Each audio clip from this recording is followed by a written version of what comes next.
Dear all, a very good evening to all of you. I'm Srishti Kapoor on the behalf of Texo. Welcome all for our session Analysis of Union Budget 2023.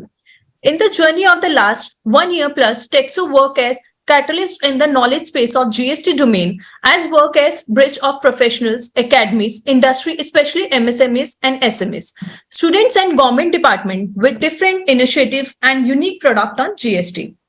Thank you all of you for overwhelming response and we received more than 1800 registration. We are going to share recorded for today's session with the more than 2 lakh plus MSMEs and SMEs. Also recording for this program will be available on our YouTube channel Texo.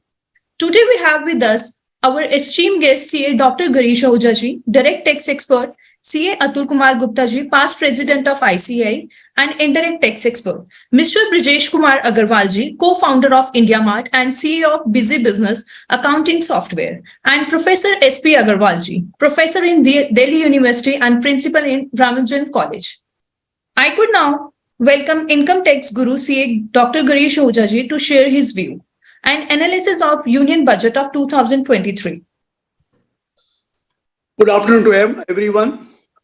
I'm extremely sorry for joining a little late, but nevertheless, let me tell you, this time budget is little different.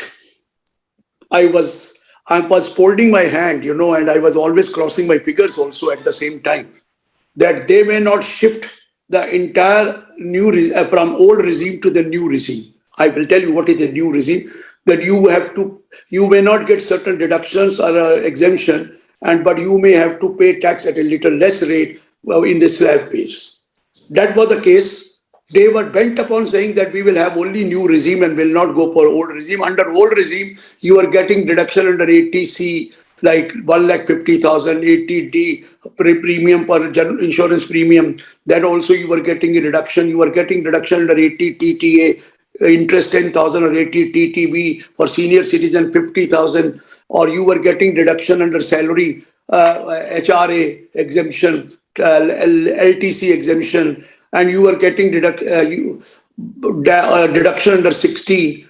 I'm not talking about business at this moment. Even in business, you were getting deduction under 35 section or 35 AD section or 35 AC section. So many sections were there. And you were getting deduction under entire chapter 6A. Now, what have they said? Try to understand. Earlier, if you wanted to opt for new regime, you had to apply for, or you have to make an option and apply for that in a prescribed form on or before the due date given under 139(1). You had to apply. Now, it is the other way around. If you do not apply, by default, if you do not apply for old scheme, by default, you will be in new regime. By default, you will be in a new regime, meaning thereby that if you want to remain or in the old scheme, old regime is where you were getting deductions, etc. If you want to remain in that, you will have to apply in a prescribed form on or before the due date mentioned under 139(1) that I want to opt for old scheme. If this application does not go, or you will be under the new regime by default. By default, number one. Number two, if your total income includes business income from business or profession also, then in that case, you have to apply first time also old scheme. And once you apply under old scheme, then you will remain in old scheme. You cannot shift to new scheme. But you can given one chance, lifetime one chance, and thereafter you will remain in new scheme. But for others who are total income do not include profit or gain from business and profession, if you want to go for old scheme, please, you have to apply every year. You have to apply every year. Suppose this time you apply that I want to be old scheme, and next time you don't apply, then you by default you will go to what you call new scheme. But you can keep on changing that if your total income does not include profit or gain from business and profession. But I'm warning you, a person like me has to be very careful, because beside deduction of 1,50,000 in provident fund, etc., ATC, I get 50,000 for Mediclaim, I get 50,000 for contribution to National Pension Scheme, I get 50,000 for ATTTB, and I also get 3 lakh rupees as an author, deduction under ATQQB. ये सब चला जाएगा. और अब तो अग्रवाल साहब ने हमें वो भी दिलवा दी है पेंशन, और पेंशन में भी जो मिलता था वो भी चला जाए. मेरा पॉइंट समझ रहे हैं? What I am trying to explain that in the new regime you don't get any deduction. एक एडवांटेज दिया है सर पुरानी स्कीम से, salaried person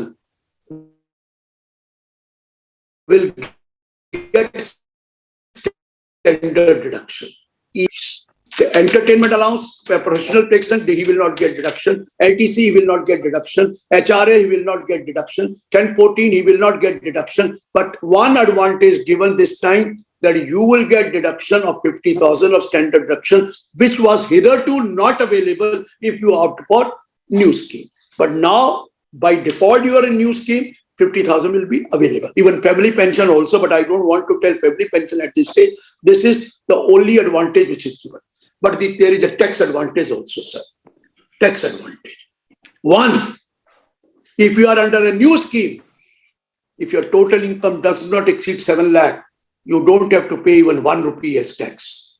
Total exemption under 87A, if your total income does not exceed 7 lakh. मैं 7 लाख नहीं कहूंगा, salaried employee के लिए 750 भी कह सकता हूं, तो 50,000 वो स्टैंडर्ड डिडक्शन ले लेगा और 7 लाख यहां ले लेगा.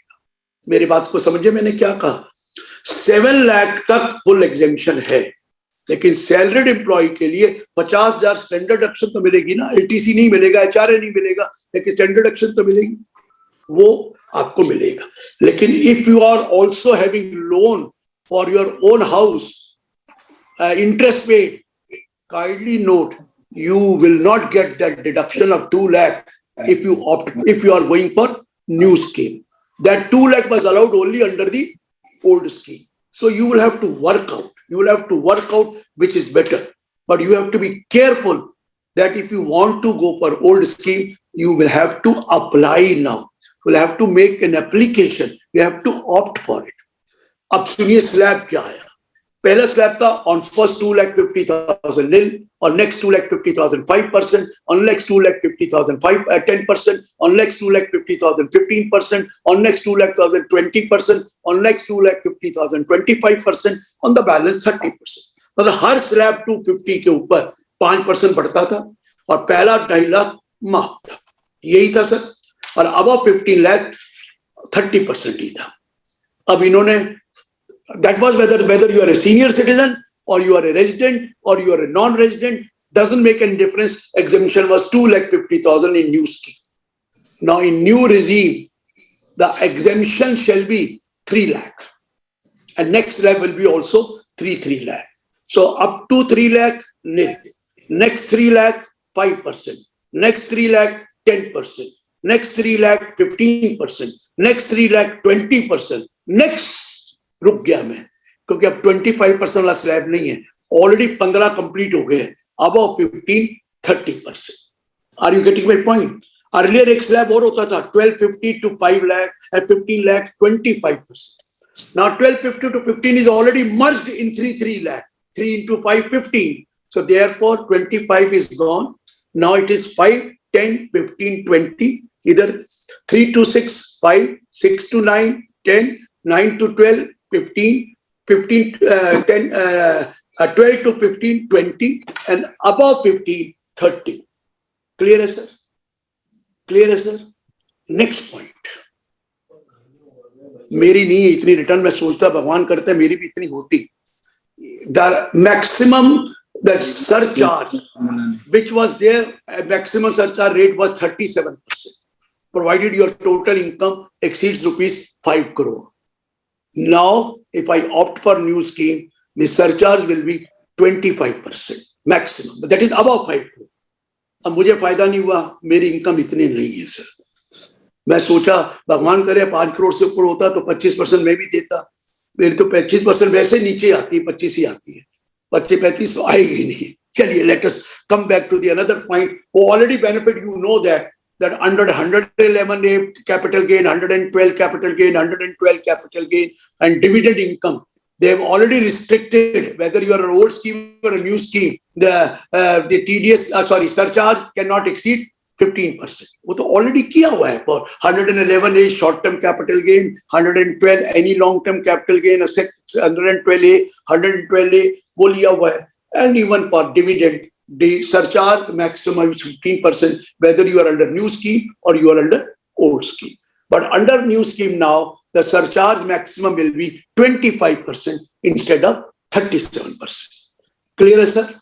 So this is 115 BAC, which I wanted to tell you. This is most important for everyone. Another one more feature in 115 BAC. Earlier 115 BAC was applicable, Agarwal Sahab, only for individual or HUF. Now it is applicable not only for individual HUF but also for association of persons other than cooperative society or body of individual, whether incorporated or not, or any artificial judicial person. So all categories except firm and company. All categories except firm and company are now covered under new regime under 115 BAC and cooperative society also. That is because that is already there under 115 BAD. BAD. So my point is, either you are individual or you are HUF, you are AOP other than cooperative society, you are a body of individual, whether incorporated or not, you are an artificial judicial person, you are under new scheme. If you want to go to old scheme, kindly make an application that I wish to opt for old scheme, and then only you will be eligible for old scheme. Clear, sir? This is, I wanted to tell you one thing. Now coming to the next point. Our professionals and small, medium industries, very small and medium industries, that they have to make pay. There is a Small Medium Industry Act where section 15 says you have to make the payment within 45 days if there is an agreement, and if there is no agreement, you have to make a payment within 15 days. Well, that wasn't required, but income tax never disallowed that expense, even if that payment was made, delayed payment was done. Now section 43B has been inserted, a clause has been inserted in section 43B that as on 31st March, if you see that there is a payment which is outstanding beyond a particular date, kaun si date thi? 45 days if there is an agreement, maximum 45 days if there is an agreement. Otherwise, you have to make the payment for small and medium enterprise within 15 days. If there is no agreement, within 15 days. Now the question is, if it is due on 31st March, please note, you will not be allowed deduction on account of that expense. So, अब हमारे professionals हैं, President साहब, अतुल जी, मैंने नाम लेना शुरू में छोड़ दिया, इसलिए मैं कहूँगा हमारे पास president और बड़े beloved मेरे हैं, तो आप professional अगर अपने आप को registered करा लेते हैं, they are eligible to get themselves registered. They are sure to get the payment maximum in 45 days, otherwise in 15 days. And you don't have to tell them you will not get a deduction this year if you don't make the payment. So gradually, I think something will improve. Payment will start coming to the professionals also, which was delayed, particularly for chartered accountant, because they were very dear friends and family members. Chartered are considered family members of the client, और वो देते थे, दे देंगे आपको, तो आप तो घर के आदमी हैं. So that part of thing is also beneficial to us. Another point, capital gain. So far, if you sell a house and buy a new house within a certain period, you are getting exemption of the capital gain invested in the purchase or construction of a new house property. You sell one house, residential house, buy another residential house within 1 year, 1 year before or 2 years after, or in the construction within 3 years after, whatever amount of capital gain was invested, you are getting deduction on account of that. But now this limit, there is a limit now. The exemption under section 54 for buying a new house or construction new house will be limited to 10 crore. So the rich people who are selling, having a capital gain on the sale of a residential property, let's say 30 crore, invest 30 crore in the another residential house, you are getting the full exemption of 30 crore. Now exemption will be limited to 10 crore. Similarly, there is a 54F section. You could sell anything except residential house property and invest the entire sale proceed in the purchase of a residential house or a construction of a residential house. You were getting exemption to the extent of the amount so invested. You have to invest the total net consideration price. If the total net consideration, let's say, is 20 crore, you invest 20 crore, you get full exemption of the capital gain earned on that 20 crore. But if you had invested only 12 crore, then exemption was capital gain multiplied by 12 crore divided by 20 crore, that is proportional amount. Now they have said the maximum benefit you will get for investment of net consideration price will be limited to 10 crore. 10 crore से ऊपर जितना भी लगा लीजिए उसका exemption नहीं मिलेगा. Suppose आपने 20 करोड़ का बेचा है और 10 करोड़ 20 ही लगा दिया तो भी एग्जेम्पशन 10/20 मिलेगी. 10/20 of the capital gain. पहले मिलती थी 20/20 of the capital gain. Now, क्योंकि net consideration is more than 10 crore, you will get benefit only to the extent of 10 crore. और बाकी ये भी बताया, if you could not invest that money before the due date of return, you had to invest in capital gain scheme. Now the amount to be invested in capital gain scheme should not be more than 10 crore because you are not going to get benefit of beyond 10 crore. So that is also the point which had to be noted for all of you. अब दूसरा point ये होता था, मैं आपको चीज बताऊं कि there are so many changes which have taken place. मेरे पास टाइम आज नहीं इतनी बात करने का, मैं तो अभी शुरू ही किया. तो 114 amendments हैं सर, 114 amendments हैं. And I tell you, finance bill is of 200 pages or more than 300 pages और वो भी है. I'll have to look into that. लेकिन फिर भी जो major point मैं आपको बता रहा हूँ वो चीजें ये भी हैं कि please note that when you used to make a gift to non-resident exceeding 50,000, if he was not a relative, that was taxable. अब लोगों ने क्या करा, अब एक स्टेटस ले लिया नॉट ऑर्डिनरी रेजिडेंट, और नॉट ऑर्डिनरी रेजिडेंट गिफ्ट ले रहा था और वो कहता था it is not taxable because the word used is non resident. So now they have changed section 9(1) clause 6 and also 56 rule that even if the gift is made outside India to a not ordinary resident, and if it exceeds 50,000 rupees, and if it is not covered in India, if he is not related person, the entire amount will be taxable in the hands of the recipient, that is whether resident, non-resident or not ordinary resident.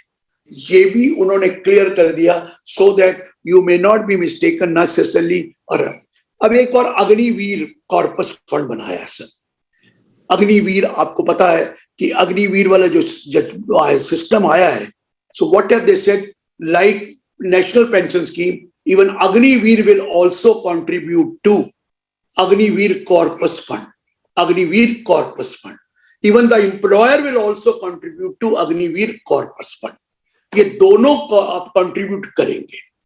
जब ये contribute करेंगे तो ये पहले तो income मान ली जाएगी अग्निवीर की, but then he will get deduction under section 80 CCH. एक नया सेक्शन डाला है 180 CCH, और जो एम्प्लॉयर कंट्रीब्यूशन है उसका डिडक्शन उसको मिलेगा अगर न्यू स्कीम में जा रहा है. ओल्ड स्कीम में तो दोनों मिलेंगे, न्यू स्कीम में जाएगा तो वो मिल जाएगा एम्प्लॉयर कंट्रीब्यूशन टू अग्निवीर. और जब भी अग्निवीर अग्निवीर कॉर्पस फंड से पैसा मिलेगा वो पूरा का पूरा अग्निवीर के हाथ में एग्जेम्प्ट होगा. That will be fully exempt in his hands. A new scheme only for Agniveer, not for others. I just want to tell you, कभी ये सोचे कि बाकियों के लिए ये नया अग्निवीर का फंड आया और उन्होंने उनको बेनिफिट दिया है. So that was also the point which I wanted to tell you. And there are certain mistakes which were there. Lot of mistakes were there in the what you call in the income tax. There were a lot of confusion which were there. They have rectified those confusion, and let me tell you, they gradually the things are going to improve. But at the same time, एक और professional के लिए benefit दिखा दूं या businessman के लिए दिखा दूं, प्रोफेशनल एक प्रेजेंटिव इनकम है हमारे यहाँ. You can presume your income to be 8% or 6% if your total turnover do not exceed 2 crore. And in case of a professionals who are covered under 44AA, you can presume your income to be 50% provided your gross receipt does not exceed 50 lakh. ये जो 50 lakh की limit है और 2 करोड़ की limit है, that has been increased to 3 crore provided, let me tell you, why it has been provided your gross receipt, amount received by you as a businessman or as professional should be by check, by account pay check, or by any mode, not in cash. Maximum allowed is 5% in cash. मतलब 75% अगर है तो 5% और 75% if your receipt is 70% 5%. If your turnover is 3 crore, maximum is 5%. 15 और लिखा है cash means that if the payment received by way of a check or a bank draft which is not an account pay check or account pay draft, then it will be treated as if it is received in cash. As if it is received in cash. So that point has been made clear also कि 5% तक cash receive हो सकती है. वो वाला cash की receive नहीं कर रहा जो आप जमा ही नहीं करते, वो उसकी बात नहीं कर रहा. जो कैश रिसीट की आप रिसीट दे रहे हैं, but that should not exceed 5%. Then you can go up to 3 crore and make it 6% or 8%. And if you are under professionals, you can take your income to be 50% up to 75 lakh instead of. So this is also an advantage which has been given by taking a presumptive income scheme. आप उसको भी करके इसका benefit ले सकते हैं. Well, I'm trying. Sir, there are many other provisions, but मेरी problem ये है, I have another program lined up for issue and I have not read much anything. अभी तो मैं देख रहा था, जोड़ रहा था, तो आपका कॉल आ गया. So thank you very much. Sorry sir, Brajesh ji, I cannot continue for long. Brajesh Agarwal जी को भी मैं नमस्कार कर रहा हूँ, अब अग्रवाल जी को भी, मनोज जी भी को भी, और मैम भी तो सामने है मेरे. So thank you very much for the patience hearing, and I am really sorry I can't continue. Atul ji, thank you very much, please. Sir, Thank you, sir. Thank you. Sir एक दो क्वेश्चन थे छोटे छोटे जो मेंबर्स ने बोलिए. हाँ बस छोटा छोटा सर. एक क्वेश्चन है सर दैट दी सर एक minute.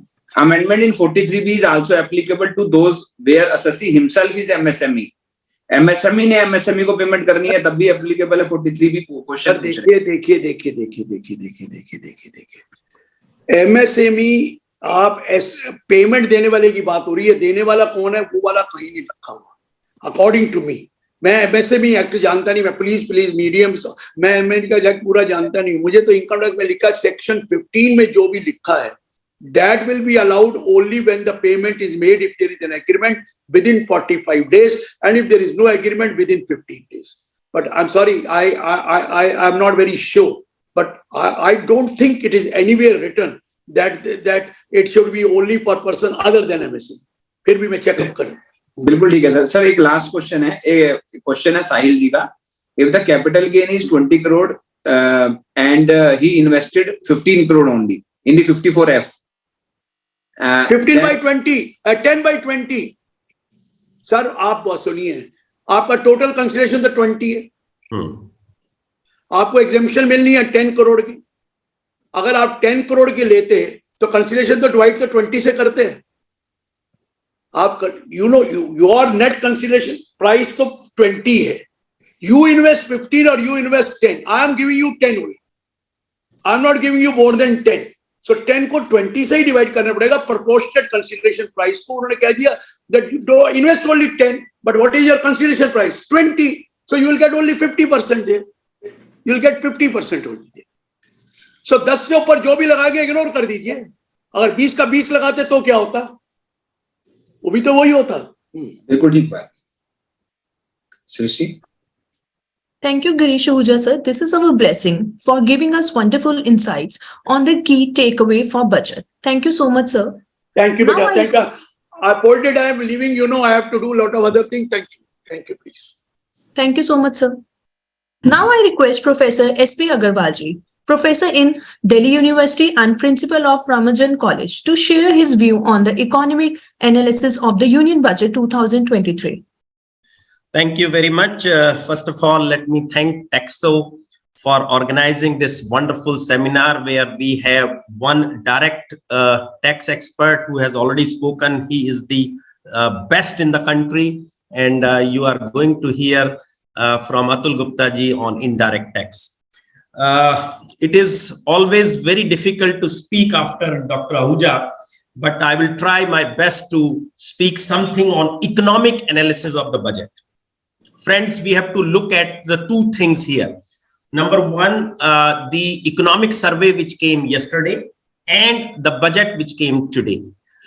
The important parameter I would like to say here is that we have to dwell on 3-4 things here. Number one, the growth in the country, the future growth or the growth as Finance Minister said till 2047, because it's a budget, she says, is for 100th year of the country. That means so long-term perspective has been taken, because this is Amrit Kaul and this budget is Amrit Kaul budget. Now, another important aspect is the employment, the Rozgar, and third thing is the inflation and its impact on various categories of individuals, various categories of the people in the country, high net worth individuals, middle class, and the so-called farmers or poor class or small traders and every other individuals. Now, basically, as you know, the budget is an estimate or a kind of a income and expenditure statement which we project for next year.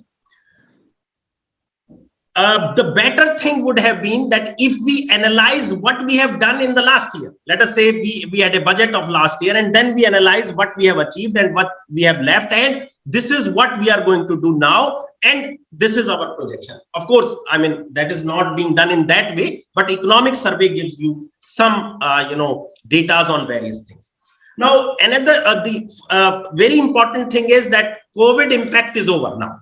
COVID impact, as economic survey says, COVID impact is over, and the growth which is estimated for 2022-23 is 7% and projected 6 to 6.8%. It can be somewhere 6.4, 6.5, or maybe more. It will depend. Even IMF has said that it will be around 6.1% for India. And another important thing is that there is a very bright spot about Indian economy, projected not only by the budget, but by the international agencies also. So it is, I can say, a growth-oriented budget. It is a growth-oriented budget. Now, but the impact which I was talking about on employment and the inflation, actually, all of you know that growth and inflation goes together. If growth increases, inflation also goes up. Now we have to balance. Now finance minister or the prime minister has to balance between the two. So that is very important. We all need to understand that if there is a higher growth, the inflation has to be high, but we have to manage both things together. Now, another important aspect here is that once we say that we are going to achieve a growth of 6%, 7%, or maybe 8% in times to come, the inflation has to be managed within the threshold limit of 5 to 6%. So that is the projection. But again, a difficult task is it will depend how, after 1 year is over, that how inflation has fared. But most probably the inflation will be within the limits prescribed by the government or by the RBI. Another important aspect is that, the impact on high class, we can say that it's not, of course, there are certain things which has been discussed by Dr. Ahuja, that what will be the impact of tax, but it really does not, rather it is favorable to them in terms of income tax, but there are certain other things which has been added like capital gains and other things. So that will definitely, impact those people. But the main impact is on middle class. Now, middle class was expecting too much from the budget, but probably if you look at the overall situation, of course the disposable income has gone is definitely go high because of the lower tax. But most of the people, salaried people, as Dr. Ahuja said, were taking a lot of exemptions. So those exemptions will go. So ultimately, we may end up with paying higher tax. Now, regarding the lower section, the challenge was that how to bring them beyond poverty line, because the larger population is below the poverty line. So how to bring them up? So a lot of things has been done in that area. That the investment in the infrastructure has increased tremendously. I mean, that has been projected by 33% increase, which amounting to almost 10 lakh crore. Now, which is a very, very positive step in the in the budget. But we will have to see that whether this will increase to that level. But definitely, you have seen the trend in the last year. The investment in the infrastructure has been tremendous by the government. So this is a kind of a step which will generate employment among these people. Another important thing is that budget has not said much about the education and health sector. Of course, certain steps has been taken, minor steps. My viewpoint as a economist, I can say, or as a commerce, I can say that to lift these poor sections of the society, education and health are the key. So we have to go a long way in spending money on these two sectors in order to bring these people beyond the poverty line. So that not much has been done in that direction, because the reference has been given. There are certain things in the education sector, like some schools under Eklavya, or some teachers training emphasis has been given. So except that, there is hardly anything on health sector. There was they said that they will be opening up some nursing schools, about 100 of nursing schools will be opened. But they have emphasized another important thing on skill education, which is a very good step for this section of the society. There will be 100 skill centers all over the country. Of course, we have not seen that impact of those skill centers in the last few years, which was launched by the government. But still, I'm sure that this will have a good impact on this section of the society. Another important thing is, the emphasis in the budget is on sustainable economic development. And the important factor was how the government will deal the agriculture sector, because that is another important area in which the budget should have highlighted. But they have highlighted, but more is expected from the government, as said by certain economists. But there is always a limitation, because we have limited resources, government has limited resources, and we cannot do beyond those resources. So agriculture accelerator fund has been created. Then they have emphasized on agriculture startup, which is a very good idea. And then they have said about the technology usage in agriculture, which is going to change our agriculture scenario. And they have also emphasized on, as Prime Minister said, being a international year of millets, they have sidelined 2,200 crores for millets and 20 lakh crores for agriculture. Of course, lot more can be done for the agriculture sector, but again, as I said, that we have limited resources. Government also has limited resources. So within that, I'm sure the agriculture will grow further, because agriculture is a bright sector in our country. Last year or last 2-3 years, we have been saved by the agriculture sector because of the COVID, but and there was hardly any growth in the manufacturing, but agriculture saved us. So agriculture should have been an emphasis. Similarly, they have talked about the computerization in agriculture sector, which is, I'm saying, use of artificial intelligence and technology, which is the key for also for this sector. Now about industry, well, we have industry experts, so I'm sure the industry expert will talk about the industry, but mainly, the outlay in the capital sector will also help the industrial sector. Railway outlay is also a huge 2.4 lakh crores. Again, this is an infrastructure development. Then development of airports. They have said that 50 more new airports will come up. Government has emphasized a lot on green energy. Like they are making huge investment on green hydrogen, which is a bright future, because fossil fuels, they are draining our resources. Though if we can create these alternative sources of energy, probably country will be benefited in the long term.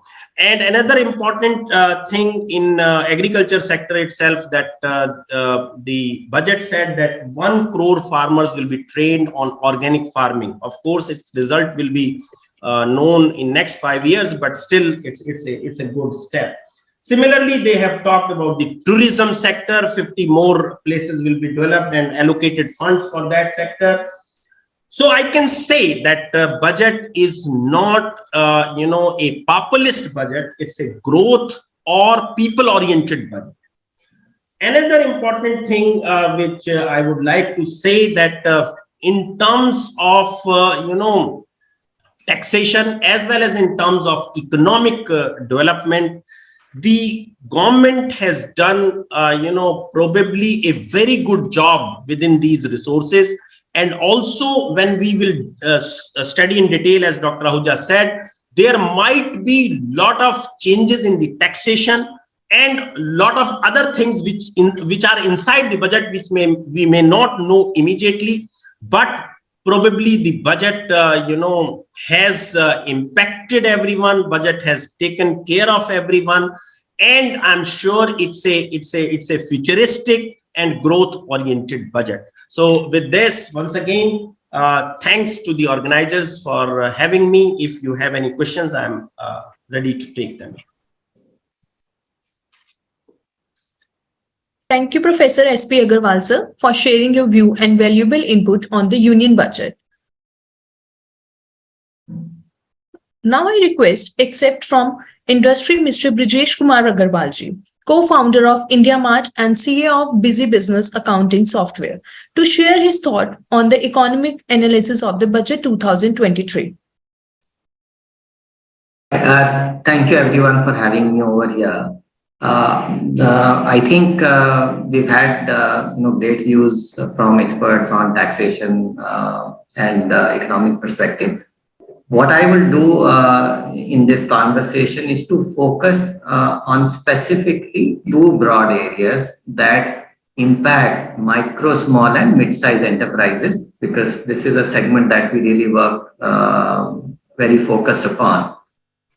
So what are some of the signs and signals and specific provisions from the budget, which I think are very meaningful for all MSMEs in India, be it from the product industry, be it from the services industry. So the important point that the budget and the economic survey essentially have made, which I think is very, very significant for us to understand, is that India is moving in that direction where the per capita income over the next 3 to 4 years will start to hit anything between $3,500 to about $4,000 a year. Now, when we look at historically, all the countries which have seen dramatic improvement in overall consumption, and you have created large size businesses, you will see that that trend starts when the per capita income of a country enters into the zone of $3,500 to $4,000. And therefore, the current per capita income for this year is almost at about 2 lakhs, which is about $2,500. This in itself is a very significant jump. I think every single small size, mid-size business today who have growth as a key driver, who focus on, looking at opportunity to become large, I think this is the right time for us to start organizing ourselves and focus on growth, because there is a tailwind in terms of the per capita income and obviously the 7% GDP growth rate.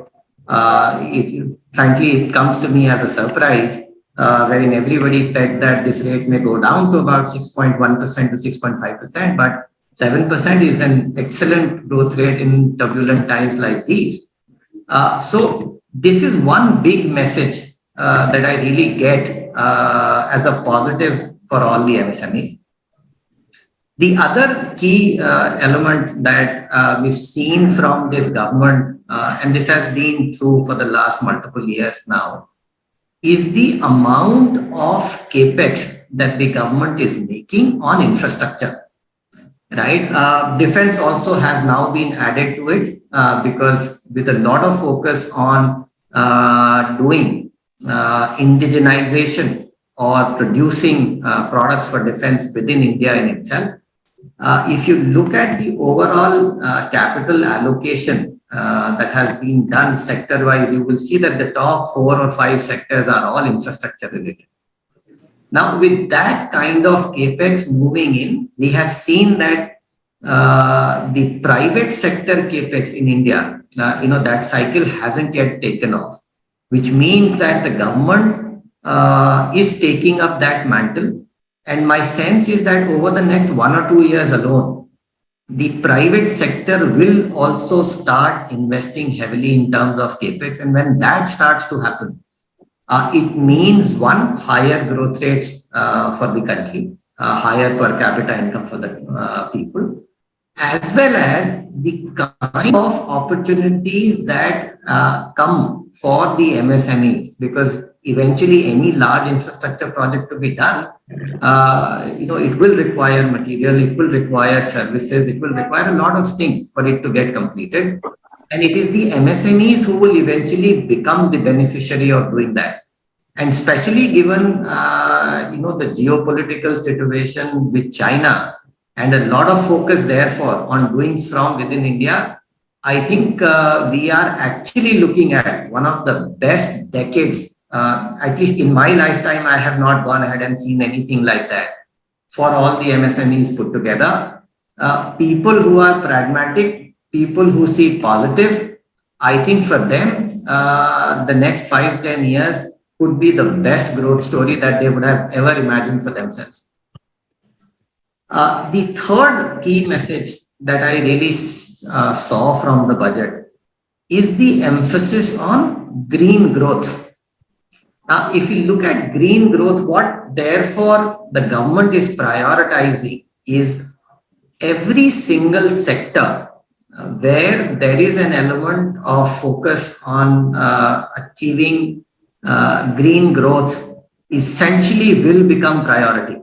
So whether, for example, it is setting up of, let's say, the battery storage capacity, production of hydrogen, right? All sectors that impact the environment, the sustainability, anything that focuses on renewable energy, all those sectors, and therefore MSMEs linked to those sectors essentially will again have a good tailwind that will push them in towards higher growth.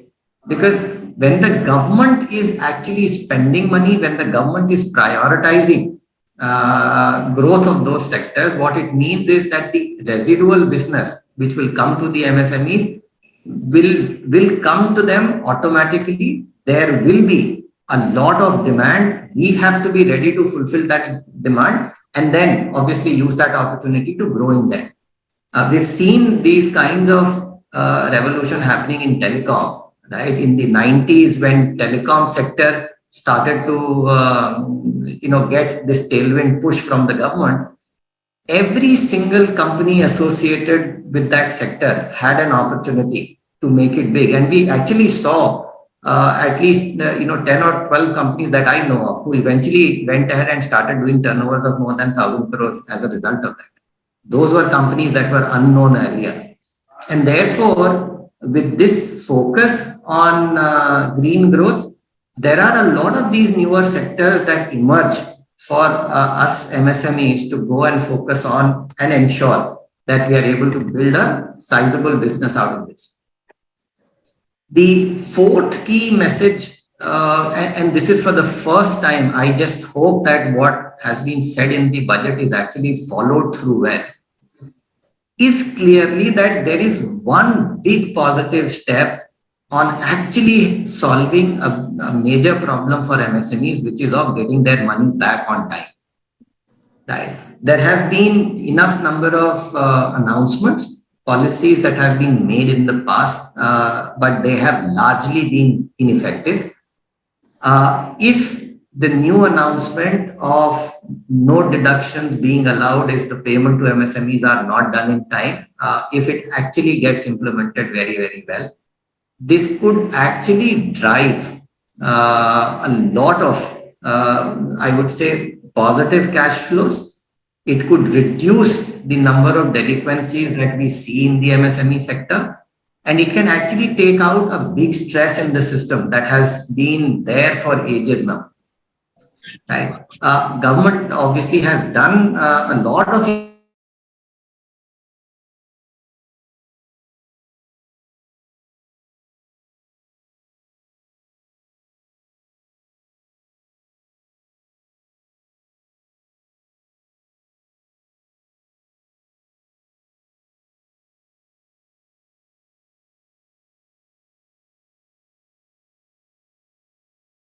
this one provision that has been announced this time in the budget.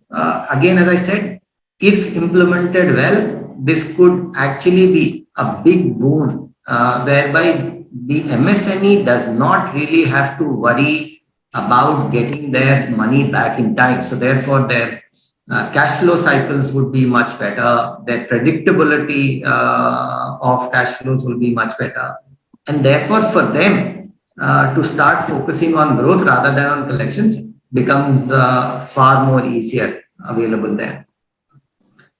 Let me also go ahead and focus on two things which I think we as MSMEs should really be thinking about loudly, because it may impact us. In terms of our current way of working, it may impact us negatively. Number one, the government is becoming smarter with access to lots of data, and lots of data that can be triangulated from multiple sources. Right?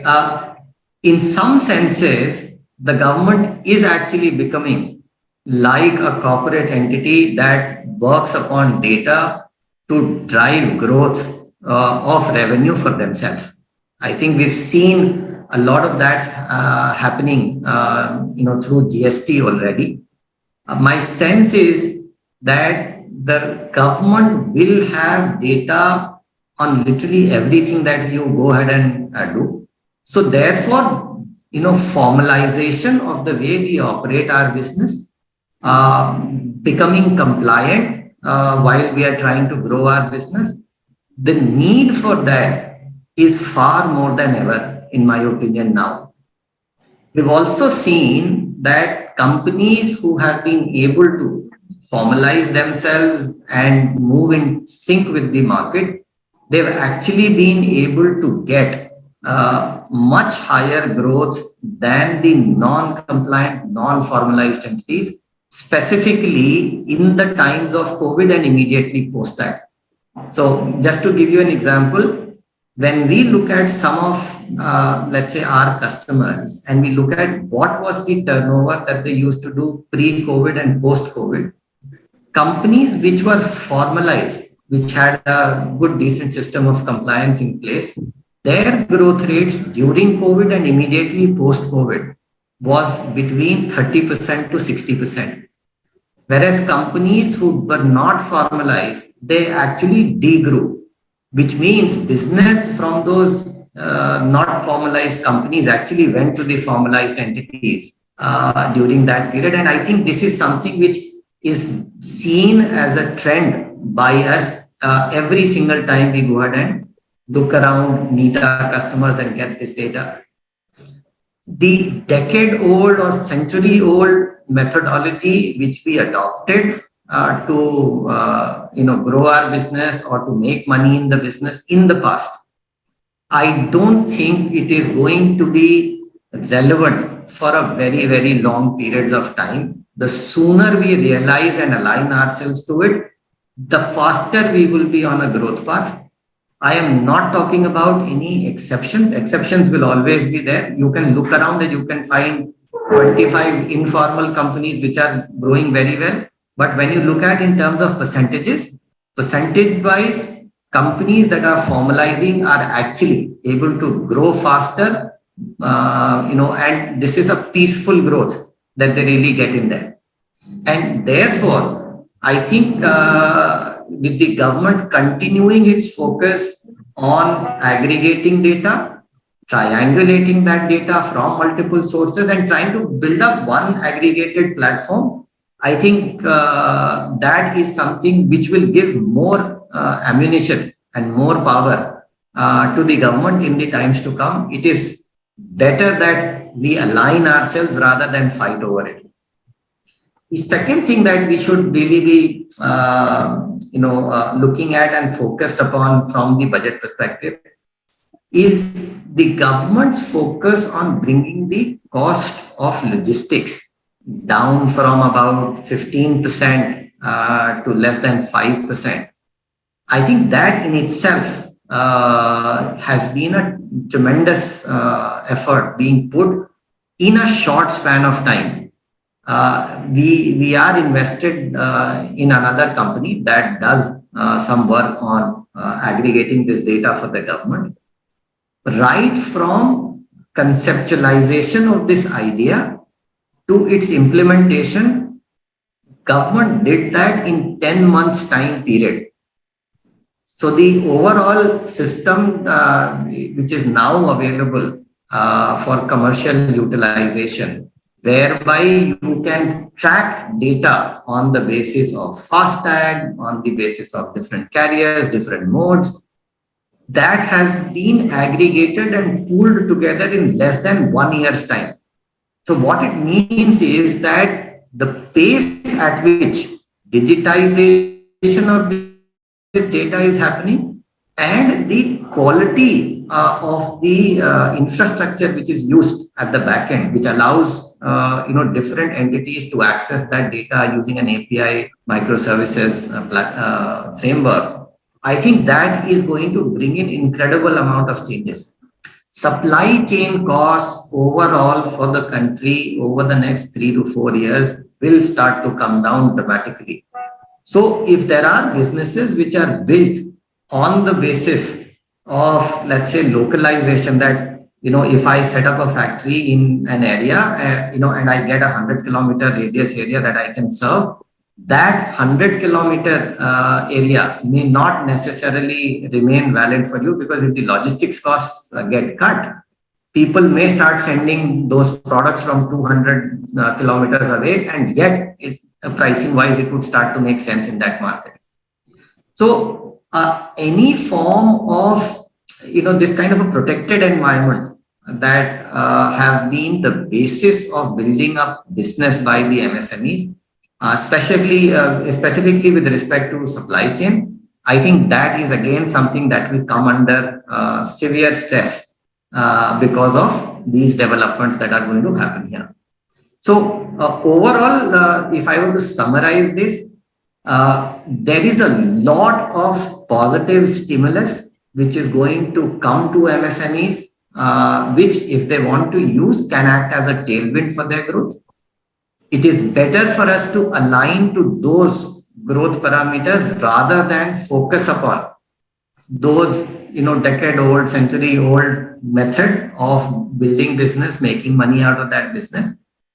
Because a lot of those protective environments are going to go away in the times to come because of digitization, because of the pace at which formalization is happening and the government is driving it, and the data availability.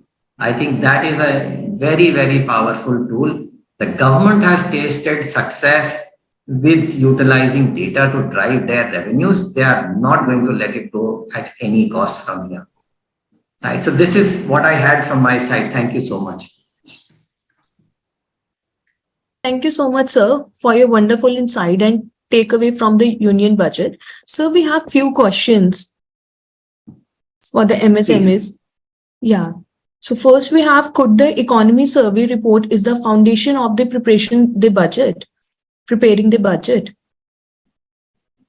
I'm sorry, can you please come back again? Could the economy survey report is the foundation of the preparing the budget? So the government would is. collect inputs from multiple sources, and economic survey that is published is a collection of all the information collected, and that information is obviously used in drafting the budget also. Yeah. Another question we have, the Shashank Chaudhary, he is asking how MSMEs are going to do capex with rising interest rates. So again, when you look at the opportunities that are available, and let's say, for example, you want to go ahead and do capex in a rising sector, like let's say battery storage itself, I think the current interest rates would still allow you to take advantage of doing that capex and getting in positive cash flows. However, if you really want to utilize, let's say, money at a higher interest rate for something which is on a decline, obviously it will not make much sense for you to borrow money at that cost. So another we have Nikita Agarwal. Moving to new tax regime would mean that government is trying to undermine the internet habit for the Indian. Shall I repeat, sir? Yes. Saving habits. Yeah. Yeah. Shall I repeat? Moving to new tax regime could means that government is trying to undermine the investment habits of the Indian. No, not investment habit. We cannot say that, but yes, they want to, they don't want to promote savings due to tax exemption. Yes, that is the objective, because they want to increase the consumption expenditure. That is to create demand. Thank you so much, Mr. Brijesh, sir, and SP Agarwal, sir. Now I invite CA Atul Kumar Gupta ji, past president of ICAI and well-known expert and eminent speaker on the indirect tax, to share his view on the analysis of Union Budget 2023. Atul, sir, please come in over. Yeah, thank you, Srishti, and very good evening, dear friends. In absentia, Dr. Girish Ahuja ji. Right now, we have with us the Professor SP Agarwal ji, who is the principal of Ramanujam College, Delhi University, and Brijesh ji, as being rightly introduced, the co-founder of the India Mart and the CEO of the Busy Accounting Solutions. Manoj ji, the CEO of the Texo, and all the other colleagues. At the outset, thanks to all of you for giving me this opportunity to come and share some of my thoughts about the budget changes, the Finance Bill 2022 changes related to the indirect taxes. Friends, there are these 16-17 changes which we witness in this particular budget, as rightly mentioned by one of my friends on some other occasion, कि indirect tax का budget तो हर महीने ही आता है, क्योंकि you are aware that we have the council meetings and lot of changes are getting implemented through the GST Council meeting, and only changes which require the amendment in the Act, they are being brought in through the Finance Bill, whether it relates to the Council meeting or otherwise. तो क्या कहना चाह रहा हूँ मैं आपको कि अगर कोई 48 GST Council meeting में decision भी हुआ, and if that decision required amendment in the law, then only Act, then only it will come to the Finance Bill. Otherwise, it will be simply notified and get it implemented. So friends, there are around 15-16 changes are there which are related to the amendment in the Act of the CGST versus vis-a-vis the IGST Act. The first change जो है वो हमारा है composition levy को लेके, और composition levy के जो हमारे जो सप्लायर्स हैं उनको लेके. आप सभी को पता है कि कंपोजिशन स्कीम में जो लोग व्यक्ति होते हैं वो लोग जो है वो ई कॉमर्स ऑपरेटर के थ्रू जो है वो अपनी गुड्स को बेच नहीं सकते हैं। ये भी आप लोगों को पता है कि गवर्नमेंट ने 47th जीएसटी काउंसिल मीटिंग में और फिर 48th जीएसटी काउंसिल मीटिंग में ये अनाउंस किया कि हम लोग जो है वो कंपोजिशन डीलर को भी ई कॉमर्स ऑपरेटर के थ्रू इंटरस्टेट सप्लाई करने का राइट जो है वो देने वाले हैं। ओरिजिनल डेट जो था वो 1 जनवरी था, जिसको बढ़ाकर 1 अक्टूबर कर दिया गया।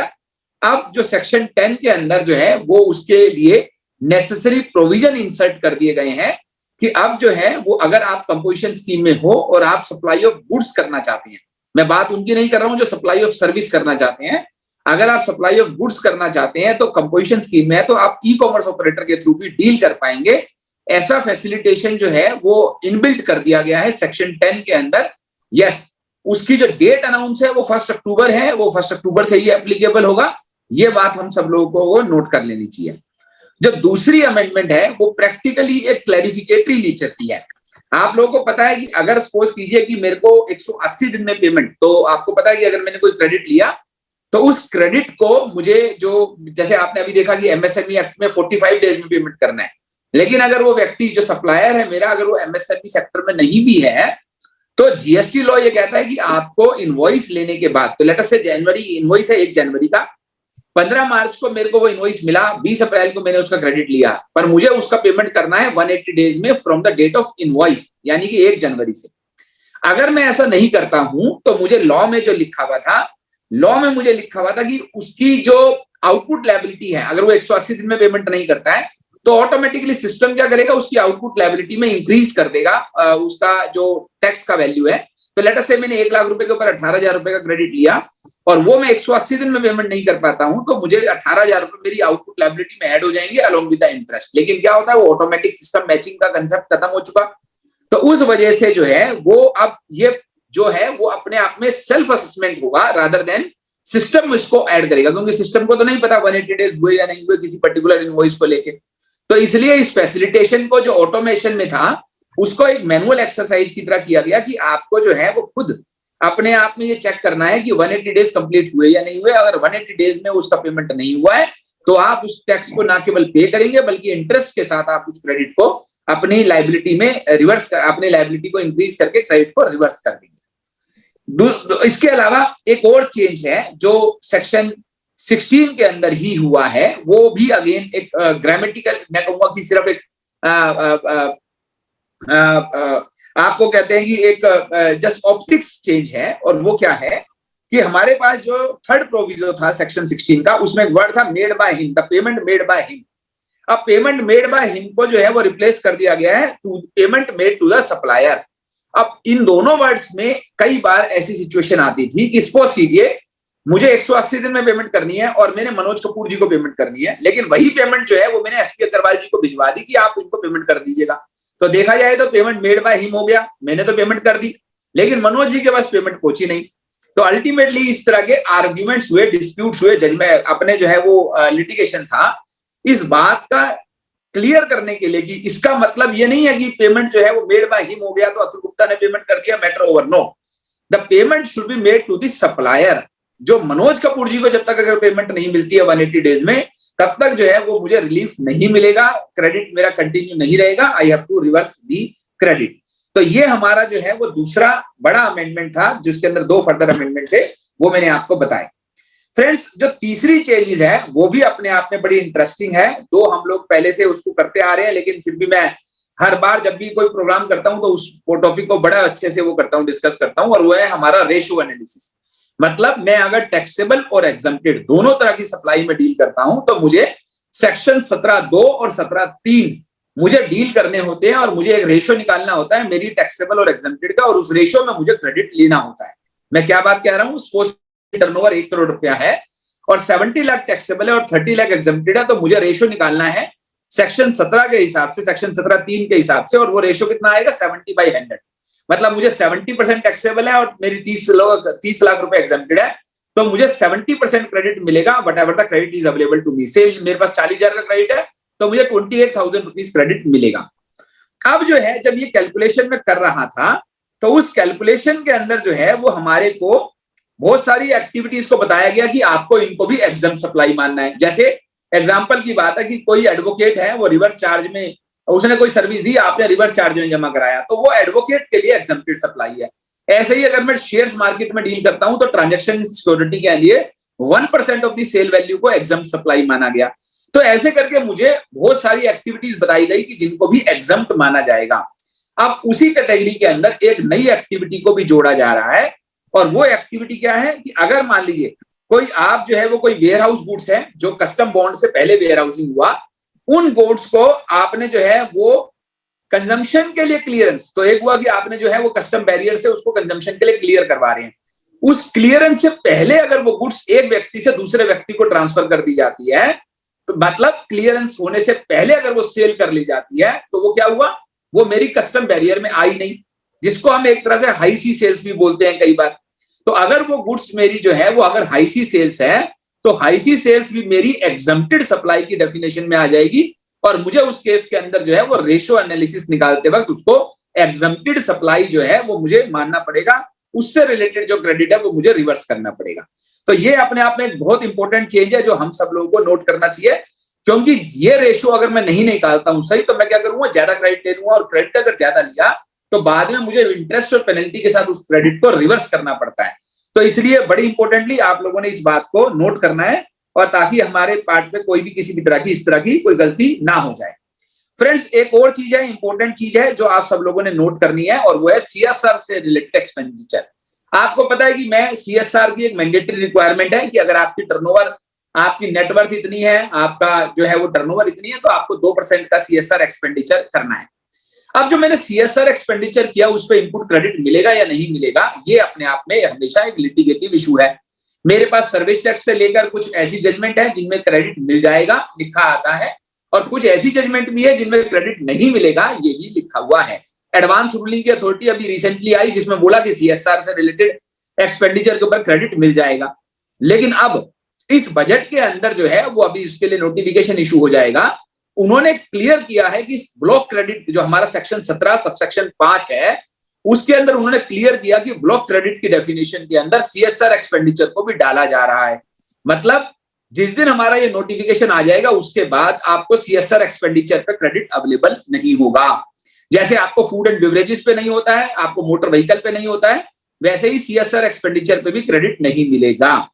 लेकिन दोस्तों इंटरेस्टिंग क्या है, इंटरेस्टिंग जो है वो ये है कि 1 जुलाई 17 से लेकर लेट अस से नोटिफिकेशन आया कल 2 जनवरी को, तो 2 फरवरी 2023 तक क्या हुआ, 1 जुलाई 2017 से 2 फरवरी 2023 तक क्या मुझे क्रेडिट मिलेगा या नहीं मिलेगा। तो दोस्तों अगर आप बोले कि लेजिस्लेटिव इंटेंट क्या था, हमेशा से क्रेडिट दिलाने का नहीं था, लेकिन अगर नोटिफिकेशन रिट्रोस्पेक्टिव डेट से नहीं आती है तो इसका मतलब क्या हुआ कि अगर आज लॉ बना है कि आज क्रेडिट नहीं मिलेगा, इसका मतलब इसके पहले पीरियड का क्रेडिट मिलेगा। ऐसा हमारे पास हजारों जजमेंट के अंदर जो है वो अपील्ड हुआ है। तो इसलिए ऐसे केसेस जहां पर हमका आर्ग्यूमेंट चल रहा है, जहां लिटिगेशन चल रही है, बड़ी केयरफुली आप इस नोटिफिकेशन को पढ़ें और उस नोटिफिकेशन के हिसाब से अपने केस को आर्ग्यू करें। That will help a lot to the SSC to clarify कि मुझे टैक्स लगना है या नहीं लगना है। दोस्तों इसके बाद जो नेक्स्ट चेंज है वो मेरा सेक्शन 23 के अंदर है। सेक्शन 23 क्या कहता है, सेक्शन 23 कहता है कि कुछ ऐसे एसएससीज हैं, कुछ ऐसे व्यक्ति हैं, कुछ ऐसे पर्सन हैं जिनको रजिस्ट्रेशन लेने की जरूरत नहीं है। अब सेक्शन 22 और 24 कहता था लेने की जरूरत है, तो अब जो है सेक्शन 23 को अमेंड करके एक फ्रेश सेक्शन 23 डाला गया है, जिसमें बोला गया है notwithstanding anything in the section 22 and 24 meaning thereby, आप 22 और 24 में कुछ भी कहते रहें, अगर आप 23 में फॉल करते हैं तो आपको रजिस्ट्रेशन लेने की जरूरत नहीं है। अब उस कैटेगरी के अंदर जो है वो 2 इंपॉर्टेंट लोग हैं जो आप लोग नोट करें। सेक्शन 23 के हिसाब से एक व्यक्ति जिसकी प्योर एक्सक्लूसिवली वो इनकम है जो जीएसटी के दायरे से बाहर है या एग्जम्प्ट है। तो एक हुआ कि मेरी इनकम जो है वो टोटल मान लीजिए सपोज कीजिए रेंटिंग ऑफ रेजिडेंशियल प्रॉपर्टी की इनकम 25 लाख रुपए है, 20 लाख से तो ऊपर हो गई, क्या मुझे रजिस्ट्रेशन लेना है? तो अगर मेरी एक्सक्लूसिवली केवल और केवल वही इनकम है जो एग्जम्प्टेड है जीएसटी के दायरे में या वो नॉन टैक्सेबल है, तो मुझे उस केस में रजिस्ट्रेशन लेने की जरूरत नहीं है। ये सेक्शन 23 में दोबारा क्लैरिफाई किया गया है।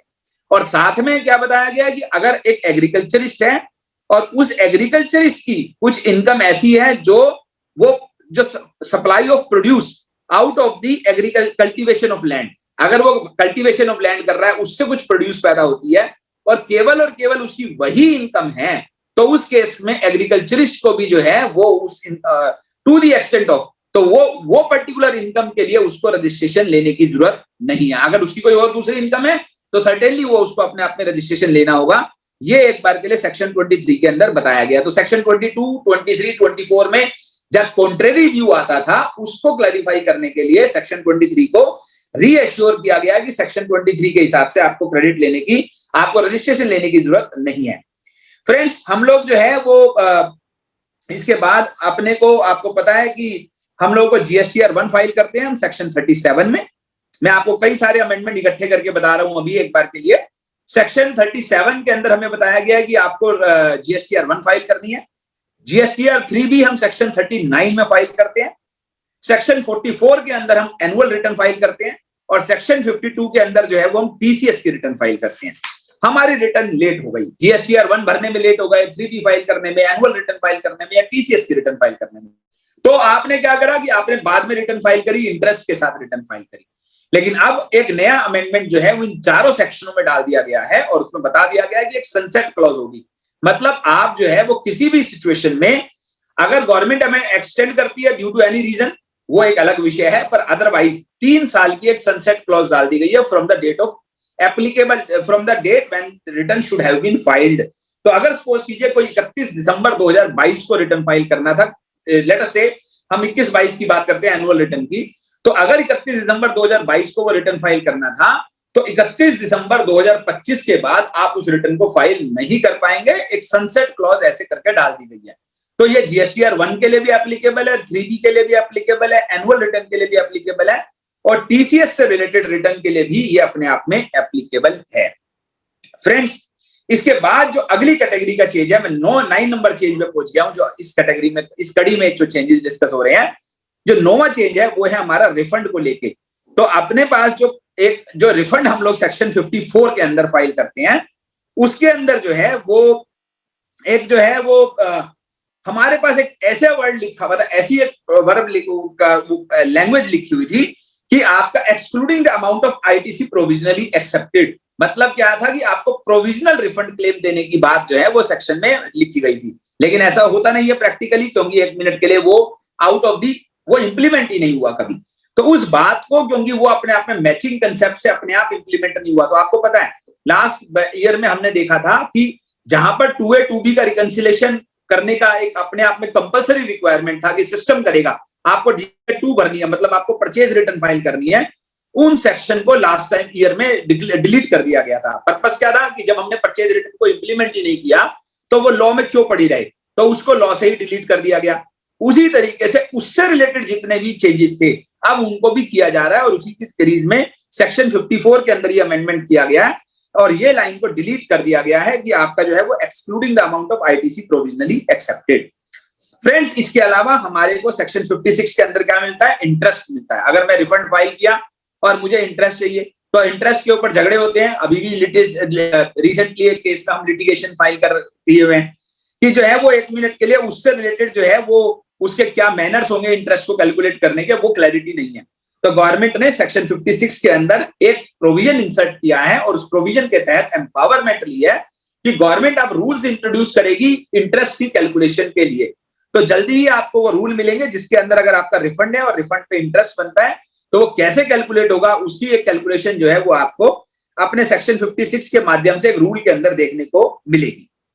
फ्रेंड्स, अब एक बड़ा इंपॉर्टेंट सेक्शन है और वो खासकर ई कॉमर्स ऑपरेटर के लिए, जो आपके क्लाइंट होंगे ई कॉमर्स ऑपरेटर या हमारे मित्र कोई अगर ई कॉमर्स ऑपरेटर सुन रहे हैं तो वो ध्यान से सुने, क्योंकि बड़ा इंपॉर्टेंट सेक्शन है और वो पेनल्टी का सेक्शन है।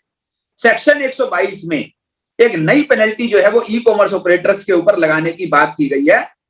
किन 3 केसेस में, वो मैं आपको बता रहा हूं। सेक्शन है सेक्शन 122 सब सेक्शन 1B, वो इंसर्ट किया गया है और उस केस में उन्होंने बोला कि आपको जो पेनल्टी लगेगी वो लगेगी 10,000 रुपया या amount of tax whichever is higher. तो अगर मान लिया टैक्स का अमाउंट 5 लाख रुपए है तो 5 लाख रुपए की पेनल्टी लगेगी। इसलिए ध्यान से इस बात को सुने। 3 केसेस कौन से हैं जहां पर पेनल्टी लगेगी। अगर सपोज कीजिए मनोज अग्रवाल जी एक ई कॉमर्स ऑपरेटर हैं, मनोज जी बुरा मत मानिएगा, मनोज अग्रवाल जी अगर ई कॉमर्स ऑपरेटर हैं और इन्होंने अगर मान लीजिए कोई गुड्स या सर्विस को सप्लाई किया जो एक यूआरडी से रिलेटेड है। तो मैं अगर मान लीजिए अनरजिस्टर्ड व्यक्ति हूं और मैंने जो है वो मनोज जी के थ्रू उस गुड्स को या सर्विस को सप्लाई कर दिया, मैं अनरजिस्टर्ड व्यक्ति हूं, तो ऐसे केस में मनोज जी को एक पेनल्टी लगेगी, क्योंकि आपने एक अनरजिस्टर्ड व्यक्ति के सामान को बेचने का काम किया है। क्योंकि ई कॉमर्स ऑपरेटर में केवल और केवल एक रजिस्टर्ड व्यक्ति ही सामान डील कर सकता है, इवन कंपोजिशन वाला भी डील नहीं कर सकता। कंपोजिशन वाले के लिए भी अभी नया रूल आया है, नया सेक्शन आया है, नया अमेंडमेंट आया है। तो अगर अनरजिस्टर्ड व्यक्ति का सामान बेचने का प्रयास किया तो उस केस के अंदर जो है वो ई कॉमर्स ऑपरेटर को इस तरीके से पेनल्टी लग जाएगी। जो दूसरी चीज है, आपको जो है वो कंपोजिशन स्कीम वाले को इंटरेस्ट रेट सप्लाई अलाउड नहीं है। जैसे मैंने आपको बताया, उसको 1 अक्टूबर से अप्लाई किया जाएगा। लेकिन अगर आपने वो आज 1 अक्टूबर से पहले ही कर दिया, मान लीजिए आपने अभी जो है वो फरवरी में कंपोजिशन डीलर वाले का सामान इंटरेस्ट रेट सप्लाई में करवा दिया बिना प्रोविजन के, तो आपको पेनल्टी लग जाएगी। और तीसरा जो है वो, अगर आपने अपनी रिटर्न जो है GSTR 8 जो होती है वो अगर आपने रॉन्ग फाइल करी आपने, तो उस केस में जो है वो आपको पेनल्टी लग जाएगी। तो पेनल्टी कितनी है मैं दोबारा बता रहा हूँ, 10,000 रुपया और amount of tax whichever is higher. तो इसलिए बड़ी सावधानी से इस बात को समझ लें कि अगर ऐसी कोई गलती हो गई तो अपने को क्या होगा, ई कॉमर्स ऑपरेटर केवल उन्हीं व्यक्तियों से डील कर पाएंगे जो रजिस्टर्ड सप्लायर हैं, जिनका रजिस्ट्रेशन जीएसटी में अवेलेबल है। साहब इसी तरीके से अपने पास एक सेक्शन 132 है, जिसके अंदर आपको पता है कि 2 तरह के हमारे ऑफेंस होते हैं, एक बेलेबल और एक नॉन बेलेबल। आपको पता है कि अगर मान लीजिए कोई डिफॉल्ट है 1 करोड़ से, इवेजन का इशू है, इवेजन है 1 करोड़ से 5 करोड़ के बीच का, तो वो हमारा बेलेबल ऑफेंस है।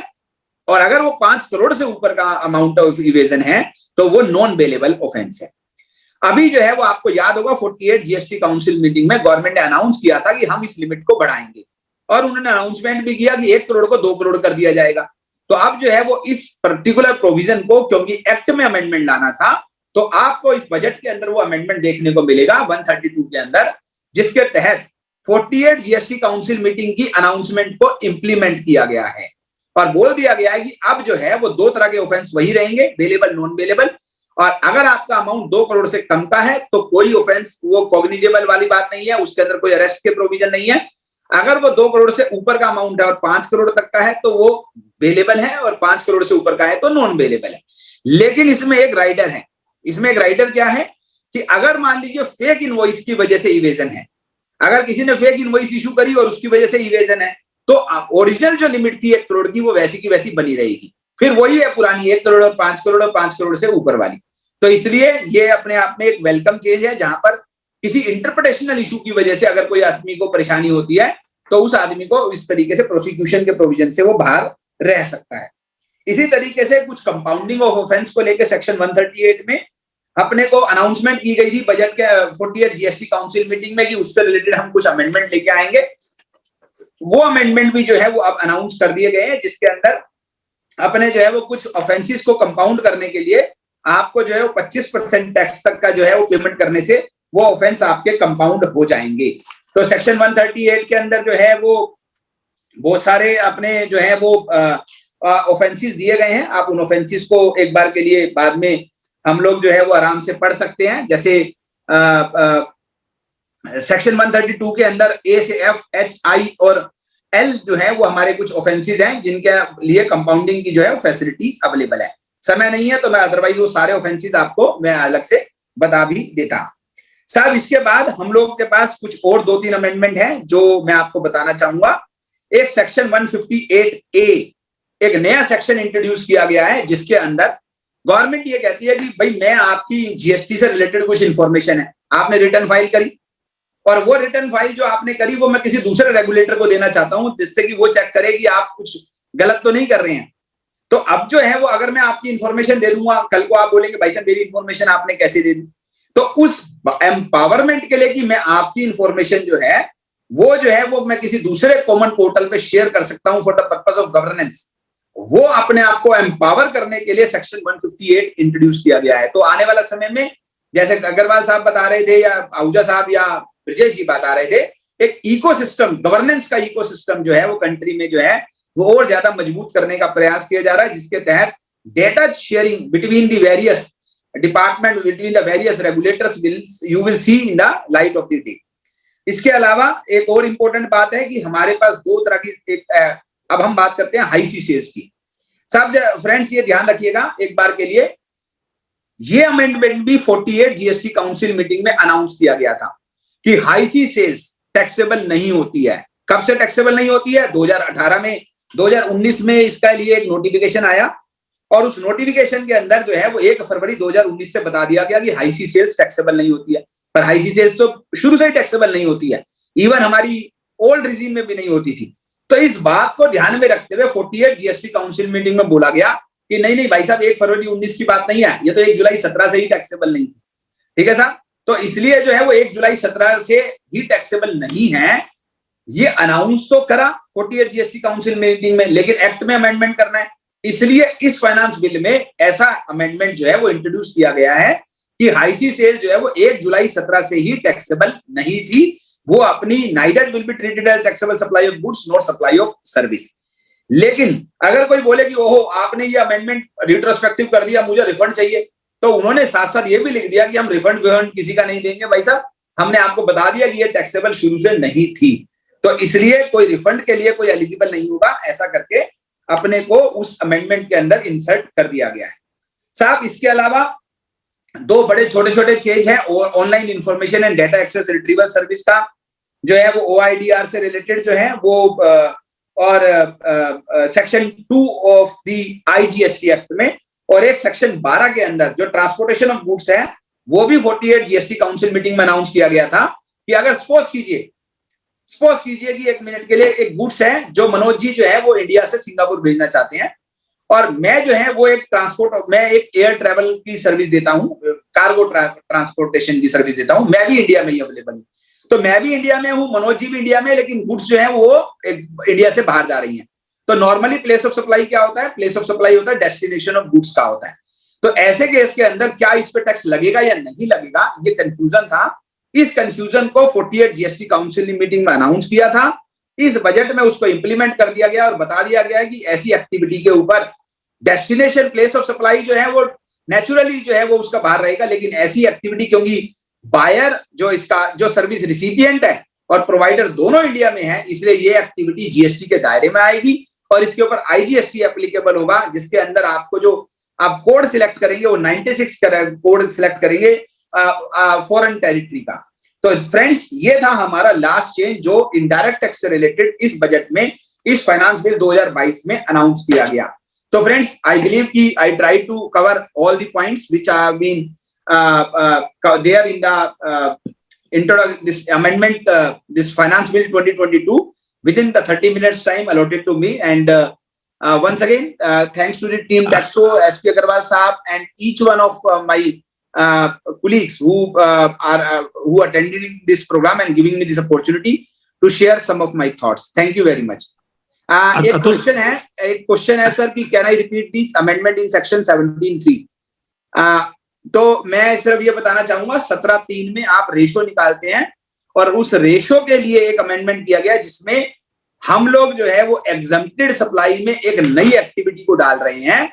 तो अगर मेरी टर्नओवर 1 करोड़ है, 17 लाख टैक्सेबल है, 30 लाख एग्जम्प्टेड है, तो मुझे रेशो मिलता है 70 का, मुझे 70% क्रेडिट मिलता है। अब उस 30 लाख की जो एग्जम्प्टेड एक्टिविटी है उसमें एक नई एक्टिविटी को डाला गया है, और वो एक्टिविटी जो अगर मैं आपको बताना चाहूं तो उस एक्टिविटी को एग्जैक्टली जो हम बोलेंगे वो एक्टिविटी जो है वो है supply of warehoused goods, supply of warehoused goods to any person before clearance of home consumption. अगर आप इंडिया में उसका अगर टेरिटोरियल वाटर आपको, अगर आप कस्टम बैरियर क्रॉस करने से पहले अगर वो गुड्स को सप्लाई कर देते हैं तो वो ऐसी गुड्स को आप जो है वो एग्जम्प्टेड सप्लाई माना जाए रेशो एनालिसिस को, रेशो निकालने के लिए। ओवर टू यू सृष्टि। अग्रवाल साहब शायद आप कुछ कह रहे थे। हाँ, Atul ji, there is one more question. Kindly further explain section 16 amendments. हाँ जी, From the Mr. Harsh Shah. Mr. Harsh Shah asking one question. Kindly further explain section 16 amendments. Section 16 की अमेंडमेंट, 1 मिनट। सेक्शन 16 से related amendment जो है वो हर्ष जी मैं आपको बता दूं कि केवल और केवल ऑप्टिक्स है, सेरिमोनियल है। आप पहले भी वही कर रहे थे जो अभी कर रहे हैं। सिर्फ और सिर्फ फर्क क्या है कि सेक्शन 16 में आपको पता है कि मुझे अगर मैंने पेमेंट 180 दिन के अंदर अंदर नहीं दी तो मुझे उस क्रेडिट को रिवर्स करना है। ठीक है साहब, वो क्या कह रहे थे कि आपकी लायबिलिटी में ऑटोमेटिकली पॉपुलेट हो जाएगा, वो होता नहीं है क्योंकि उनको तो पता ही नहीं 180 दिन कब हो गए आपके बिलों के। तो इसलिए वो कह रहे हैं कि आप जो है वो इसकी अपनी कैलकुलेशन करेंगे और इसको अपनी लायबिलिटी में ऐड करेंगे। तो केवल और केवल सेरिमोनियल है, अमेंडमेंट कुछ नहीं है। आपको एक तरह से भूल जाइए कि कोई अमेंडमेंट भी है। केवल और केवल जो है वो इंपॉर्टेंट बात क्या है कि पहले वो कह रहे थे पॉपुलेट होगा, पॉपुलेट नहीं होता है क्योंकि उनको तो पता ही नहीं है। और दूसरा क्या है, उन्होंने कहा था पेमेंट मेड बाय हिम, और दूसरा वर्ड की जगह क्या है, पेमेंट मेड टू सप्लायर, इसको चेंज किया गया। तो पहले था मेड बाय हिम, अब हो गया to the payment made to supplier. Made by him और पेमेंट टू दी सप्लायर में गैप आ सकता है, अलग अलग सिचुएशन हो सकती है कि मैंने एक्स को पेमेंट कर दी और एक्स ने वाई को करनी थी लेकिन वो पेमेंट गई नहीं, लेकिन मैं बोलूंगा जी मैंने तो पेमेंट कर दी है। ठीक है साहब। दूसरा तरीका क्या हो सकता है, 1 मिनट के लिए कि हम लोग जो है वो 1 मिनट के लिए कोई बुक एंट्री करके, तो जैसे एग्जांपल की बात है, तो अपने को लॉ क्या क्लियर कर रहा है कि मेड बाय हिम नहीं है, payment made to the supplier है। अगर सप्लायर को पेमेंट नहीं मिलती है 180 डेज में, तो उस केस में आपको क्रेडिट रिवर्स करना है। आपने पेमेंट कर दी या नहीं कर दी, इमैटेरियल है। सप्लायर को पेमेंट रिसीव हुई या नहीं हुई 180 डेज में, that's the point. Over to you Srishti. या Thank you, Atul sir, for sharing your views and key takeaway from the union budget. Now, on the behalf of Texo, I want to say thank you to all the participants for valuable time for this knowledgeable session. If you missed any part of today's session, then you can also watch the recording on our YouTube channel, Texo. Texo News app is also available to download on your Google Play Store to keep your updated on compliance and news and case laws on GST. Thank you for all the participants.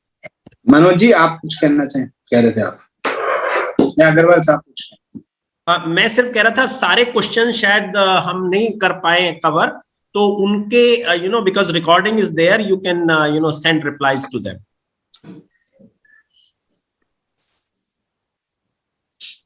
I think thank you to all participants. They give their valuable time for this knowledge sharing session. I also thanks to Atul ji and the SP Agarwal ji who stay with us till end. I think thank you very much. Thank you Manoj ji, thank you Atul ji, Thank you very everyone. much. Thank you Manoj sir. Thank you SP Agarwal sir. Thank you Atul sir. Thank you Srishti.